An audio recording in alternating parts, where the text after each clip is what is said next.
पहली पुतली रत्नमंजरी ने राजा भोज को संबोधित करते हुए कहा, राजा, जिस सिंहासन पर बैठने के लिए तू लालायित है वह किस महापुरुष का है, शायद तू नहीं जानता। मैं इसीलिए हंसी थी कि तू इस सिंहासन पर बैठने के योग्य नहीं है। यह सिंहासन उस महापुरुष का है जिसे आज भी महाराजाधिराज कहा जाता है। तुझ जैसे लोग महाराजाधिराज के यहां दास नौकर की हैसियत से कार्य किया करते थे। राजा भोजपुतली के इस कथन को सुनकर अत्यधिक क्रोधित हो उठा और गुस्से से दहाड़ा, नादान पुतली, मैं अपने जीवन में कभी इस प्रकार के शब्द सुनने का आदी नहीं रहा। अगर तू इसी तरह बकवास करती रही तो मेरा आदेश पाकर सैनिक इस सिंहासन के टुकड़े टुकड़े कर देंगे।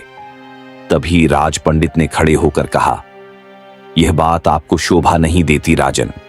आप राजा हैं और राजा को इतनी जल्दी क्रोधित नहीं होना चाहिए। पुतली जो कहती है उसे ध्यानपूर्वक सुनिए। जब पुतली अपनी बात समाप्त कर ले तब विचार करके कोई निर्णय लेना उचित होगा। पुतली ने आगे कहा, बस राजा भोज, जरा सी बात सुनकर ही क्रोधित हो उठा। हमें तोड़ फोड़ कर तुझे क्या मिलेगा? हमारी मृत्यु तो राजा विक्रमादित्य के साथ ही हो गई थी। विक्रमादित्य, वीर विक्रमादित्य। राजा भोज बुदबुदाया, हां विक्रमादित्य, महाबली, महादानी, महापराक्रमी, महाराजाधिराज विक्रमादित्य। वह राजा जिसका यश इस पृथ्वी लोक में ही नहीं अपितु तीनों लोक में फैला हुआ था। राजा विक्रमादित्य के बारे में विस्तार से जानना हो तो उससे संबंधित एक कहानी सुन। राजा भोज के अतिरिक्त समस्त दरबारी भी कथा सुनने के उत्सुक थे। पुतली ने कहानी आरंभ करते हुए कहा कि राजा भोज अंबावती नामक राज्य का राजा शासवंभंबर अत्यधिक बलवान था। वह अपने सारे कार्य धर्म नीति के अनुसार किया करता था। इसी कारण उसे धर्मसेन के नाम से पुकारा जाने लगा। धर्मसेन की 4 रानियां थीं, एक ब्राह्मणी, दूसरी क्षत्राणी, तीसरी वैश्याणी और चौथी रुद्राणी। ब्राह्मणी रानी से उत्पन्न पुत्र ब्रह्मणीत के नाम से प्रचलित हुआ।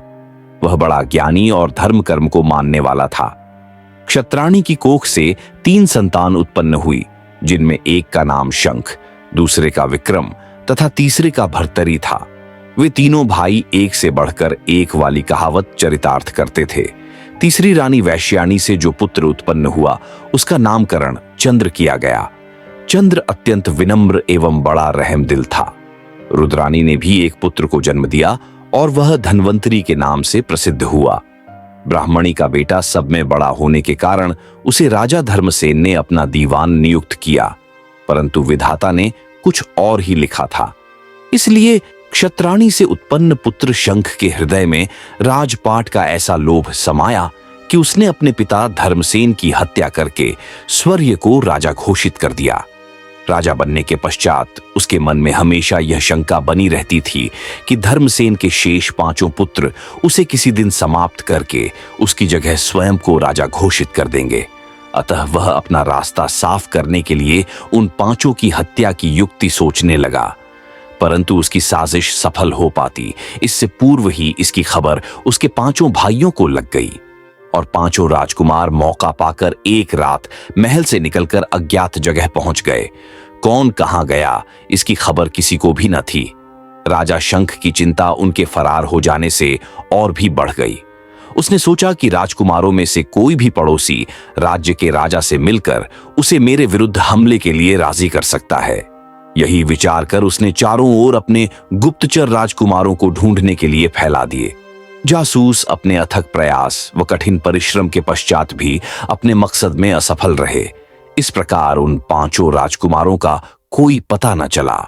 अब जासूसों के विफल हो जाने के बाद राजा शंख ने ज्योतिषियों को दरबार में बुलाकर अपने ज्ञान व ध्यान के आधार पर राजकुमारों का पता लगाने को कहा। ज्योतिषियों ने ग्रहों और नक्षत्रों की विद्या से अपने ज्ञान के आधार पर यह भविष्यवाणी की कि वे 5 राजकुमार यहां से भागकर घने जंगलों में पहुंचकर रास्ता तलाश करते हुए जा रहे थे कि उनमें से 4 तो जंगली जानवरों के शिकार होकर मृत्यु को प्राप्त हो चुके हैं तथा 5वां राजकुमार क्षत्राणी का पुत्र विक्रम एक दूसरे जंगल में तपस्या कर रहा है। उसने तपस्या के लिए अपने समक्ष एक मिट्टी का देवता बना रखा है। विक्रम के बारे में यह भविष्यवाणी सुनकर राजा की परेशानियों में वृद्धि हो गई। क्योंकि वह उसकी मां से उत्पन्न उसका छोटा भाई था।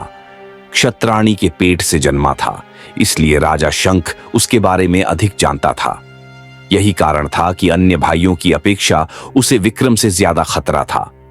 उसने पंडितों से पूछा, विक्रम से उसे और उसके राज्य को कोई खतरा तो नहीं? पंडितों ने अपने ज्ञान के अनुरूप इसका पता लगाया, पर चुप रहे।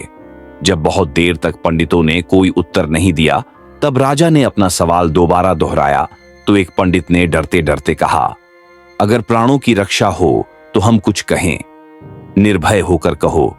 तब पंडित ने कहना आरंभ किया, राजन, विक्रम ने अपनी तपस्या से काफी कुछ हासिल कर लिया है। अब वह पहले जैसा नहीं रहा है। वह काफी ज्ञान और विवेक का मालिक बन गया है। आपके और विक्रम के नक्षत्रों का योग कहता है कि विक्रम के हाथों आपका अहित होना है और आपका राज्यम भी आपसे विक्रम ही छीनेगा। ये सब सुनकर शंख का क्रोध 7वें आसमान पर पहुंच गया। उसने अपना आग्नेय नेत्रों से पंडितों को घूरा। पंडित उसकी मुख मुद्रा को देखकर भयभीत हो उठे और कांपती आवाज में कहने लगे, राजन, यह जो कुछ भी हमने कहा है अपनी तरफ से नहीं कहा है।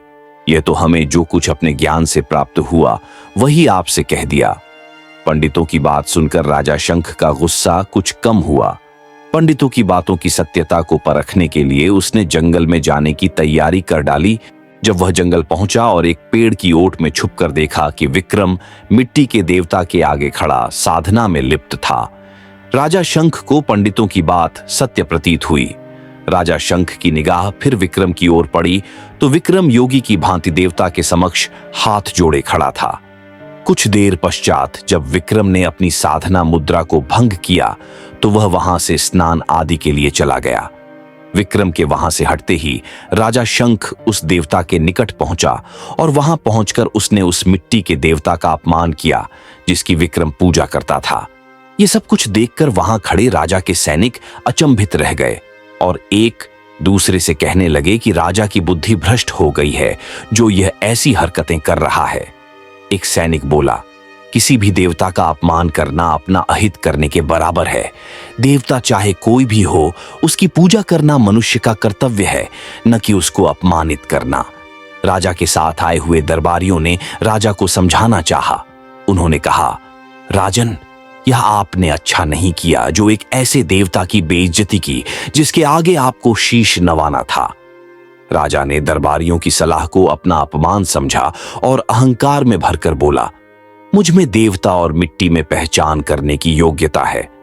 अगर मैं इसे देवता पाता तो इसकी पूजा करता, परंतु यह सिर्फ मिट्टी का एक पुतला है। इसी कारण मैंने इसका अपमान किया है। राजा के विचार सुन दरबारी आहत हुए, परंतु चुप रहना उनकी विवशता थी। अब शंख विक्रम को मारने के लिए कोई युक्ति पर विचार करने लगा। इसी योजना के अंतर्गत वह विक्रम के निकट पहुंचा और उससे बहुत ही मीठे स्वर में बात करने लगा। वह बोला, विक्रम, यह क्या? तुम मेरे छोटे भाई हो और यहां सन्यासी जैस जीवन व्यतीत कर रहे हो, वह भी एक ऐसे भाई के होते हुए जो इस राज्य का राजा है। क्या तुम्हारी यह स्थिति मेरे मन को व्याकुल नहीं करती? क्या मैं इस लायक भी नहीं हूं जो तुम मेरे साथ महल में चलकर रहो? तुम्हारे साथ रहने से मेरी शक्ति और आत्मविश्वास में वृद्धि होगी। क्या तुम यह सब नहीं जानते? स्वभाव से कोमल हृदय वाला विक्रम उसकी चाल में फंसकर शंख के साथ राजमहल में आ गया। राजा शंख छल कपट से विक्रम को महल तक लाने में तो सफल हो गया। अब विक्रम को समाप्त करने के लिए उसने कोई सरल युक्ति ब्राह्मणों से पूछी। ब्राह्मणों ने जो तरकीब उसे बताई उसके अनुसार 7 जादू की रेखाएं उस कमरे के आगे खींची गई जिसमें विक्रम का निवास था और उन रेखाओं पर भूस फैला दिया गया। उन लकीरों की विशेषता यह थी कि रेखाओं पर जिसका भी पांव पड़ जाता वह घायल हो जाता। इसके अलावा एक खीरा मंगवाया गया जिस पर जादू के मंत्र पढ़े गए। उसके साथ एक छुरी भी रखी गई। छुरी से अगर कोई खीरा काटता तो काटने वाले का सिर धड़ से कट जाता। यह उस छुरी की विशेषता थी। यह सब करके उसने एक सेवक के द्वारा विक्रम को बुलवाया।